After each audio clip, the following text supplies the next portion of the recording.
into you. Say, Daddy, can you do my bum, please? Look at that. So whilst I was in and out of NICU, whilst she had the tube down her throat, I was like really like tearful. Like I would go back to the ward and cry all the time, and I just was a complete mess. And that was probably the hardest bit because like she wasn't with me. And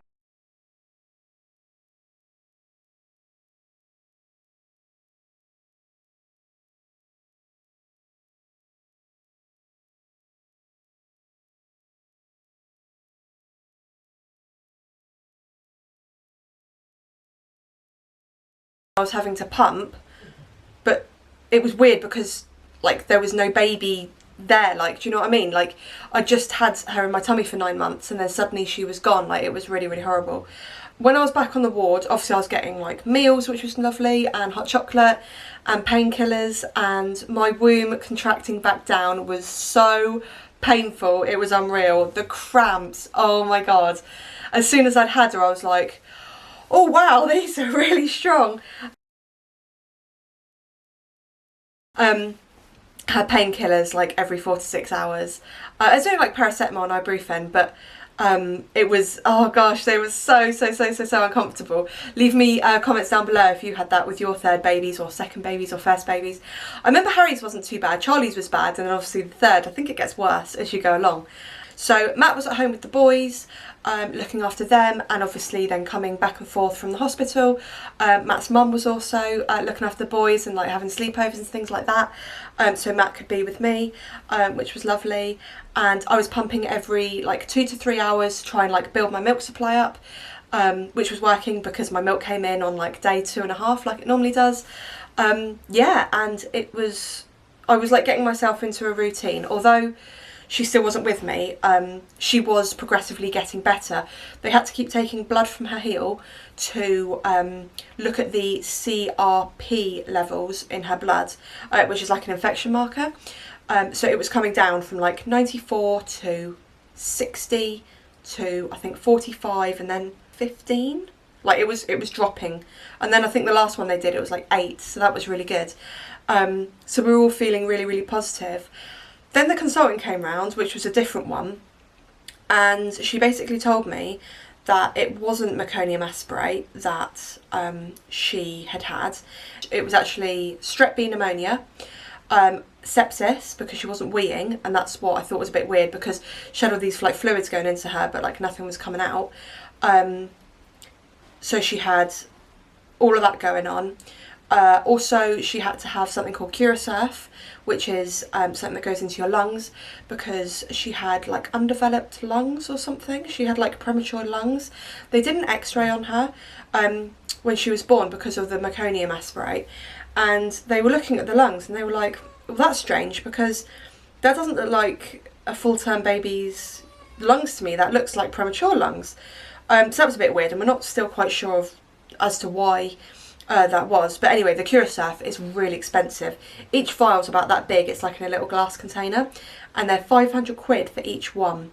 And she had 5 on the first lot, and I think 3 on the second lot. So she had like probably about £4,000 worth of medication. So that's really expensive for the NHS. But they honestly, they were so amazing, and the doctors, the nurses, the consultants, they were just all just so lovely, so amazing. I couldn't have asked for a better team. And in fact, the NICU that we were at is top 3rd in Europe. So that is like huge, right? They've won like so many awards. So as the days went on, I would say that it was very similar, like day to day. Like her infection markers were getting lower and lower. They were getting like more happy with her. She was getting better. She was, you know, starting to move around a lot more and act like a normal baby. One thing actually that was amazing was when they took the tube out of her throat, I heard her cry for the first time because we hadn't heard her cry when she was in our room.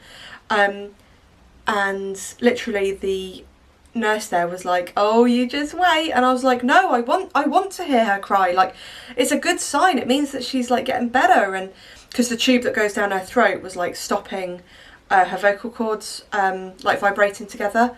So when she would cry and she had the tube down her throat, it was like this little silent cry, and it was so sad. But yeah, so they were still feeding her on the tube, and then I was trying to breastfeed, but she wasn't really taking much. And then I had a really nice night nurse come on, and she said, right, I'm not going to give her any top up overnight. I'm going to ring you every time she wants feeding, and you can come down and feed her, and she will be hungry, and now she's not on fluids or anything, she should want your milk. And I was like, yes, this is what I want. So at 1 o'clock they rung me, and I leapt out of bed, and I was like, come on then, let's do this. And it was actually really funny because there was another baby across the way from me, and her mum had also been called at 1 o'clock, so we were both doing like the 1 o'clock walk, and the hospital was like really warm and really quiet, and I don't know, it was just really strange. It was just like this really weird moment of us like at 1 o'clock in the morning walking down to like feed our babies in NICU. It was really, really bizarre. So after they were happy that I was breastfeeding her on demand and she was taking a lot from me, she could actually come back to the ward with me, which was so amazing. And it was so lovely, because then at least I could feed her when she cried and then put her back in her cot. She was there, like I didn't have to walk, I didn't have to pump, I didn't, you know, all these extra little things when you're super tired, super emotional. And obviously I was happy to do them, but it was just kind of like, you know, weighing me down a lot, and I was obviously worried about her health. The only thing was that every 4 hours they had to come and do her observations, which just coincided with me just settling her down, and they'd have to put this like cold little thermometer under her armpit, and then she'd go, wah! I don't know why they don't like them. Like she really didn't like having her temperature done. The midwife said like none of the babies like having their temperature done, which is really, really strange. And they still took blood from her heel, and then they did her, I think, heel prick test on, I think, day 4, I think it is. And they also had to do a lumbar puncture, but that was all done when we were in NICU. And that all came back fine, which was good.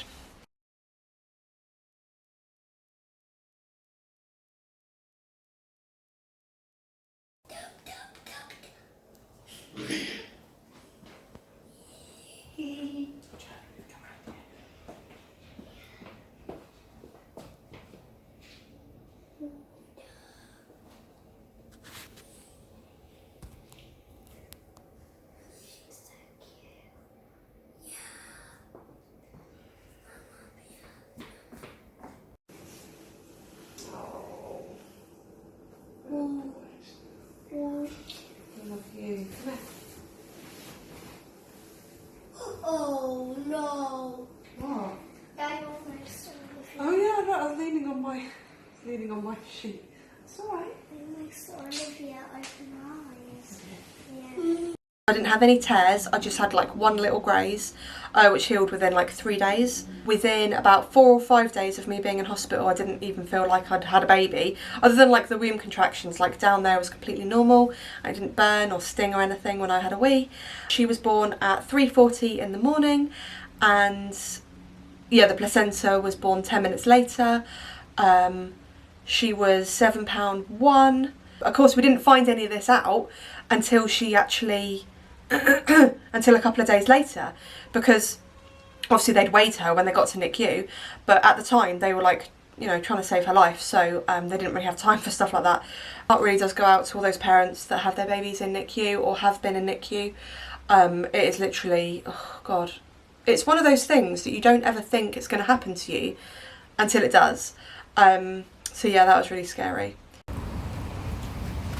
Hi ladies. Okay, so it's been 6 days since I last stepped foot outside this hospital. It's like been 6 days clean of alcohol. 6 days since, yeah, so I'm feeling pretty emotional. It's been so hard, guys.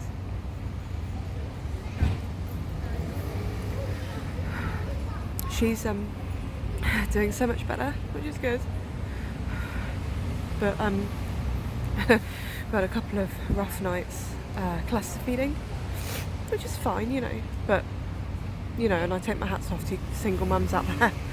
God, I don't know how you guys do it.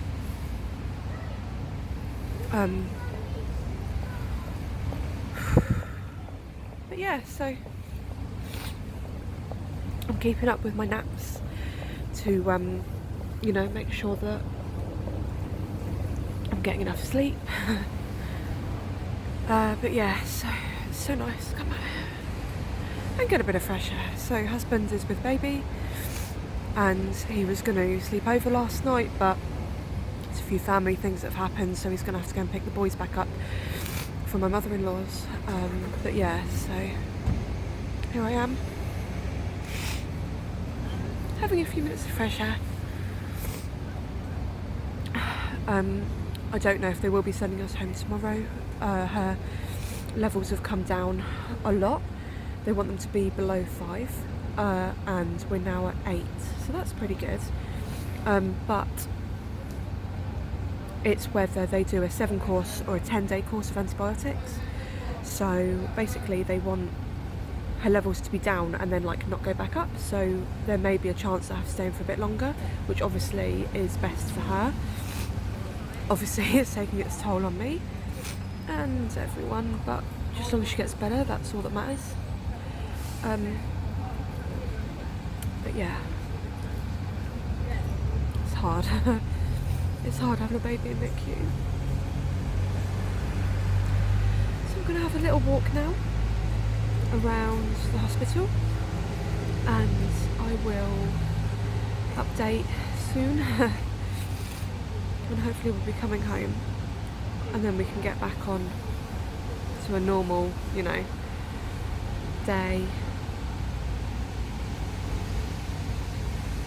So yeah, I just wanted to kind of, I've captured a lot of little bits, like when I was in labour and things, so I need to make a video for that and put it all together. But at the moment, I'm just focusing on her and breastfeeding, and my nipples are sore, very sore and a little bit blistered, so yeah. I'm gonna have a little walk around, guys. It looks, I can't keep my eyes off of like the outside, you know. Okay, you don't want to see me sit here cry. That's really sad and depressing. So I will update in a little bit, but just let you know that she's fine. And yeah, so I will speak to you in a bit. Bye.